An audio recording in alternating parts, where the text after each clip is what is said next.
Digital payments చేసే వాళ్ళకి కేంద్రం గుడ్ న్యూస్ చెప్పింది.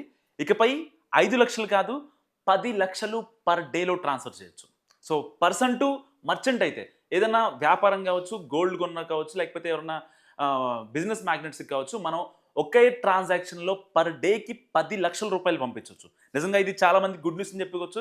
ఎవరైతే ఎంటర్‌ప్రెన్యూర్స్ ఉంటారో, కొత్తగా బిజినెస్ చేసేవాళ్ళు కావచ్చు, వాళ్ళకి చాలా చా ట్రాన్సాక్షన్ పరంగా చాలా ఇబ్బంది పడుతూ ఉంటారు.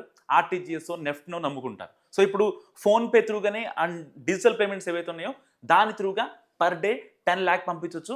అండ్ పర్సన్ టు పర్సన్ ఒకవేళ మీ ఫ్రెండ్‌కి మీరు డబ్బులు పంపించాలంటే ఒక రోజుకి రూ. 1,00,000 పంపించొచ్చు.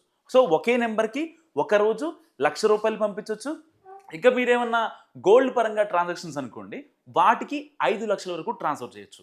అండ్ మర్చెంట్ ట్రాన్సాక్షన్స్ ఏవైతే ఉంటాయో అవి పర్ డేకి 10,00,000 రూపాయలు ట్రాన్స్‌ఫర్ చేయొచ్చు. సో, ఇంతకు ముందులాగా ఇప్పుడు ఆ ఇబ్బందులు మొత్తాన్ని కేంద్రం గుర్తించింది.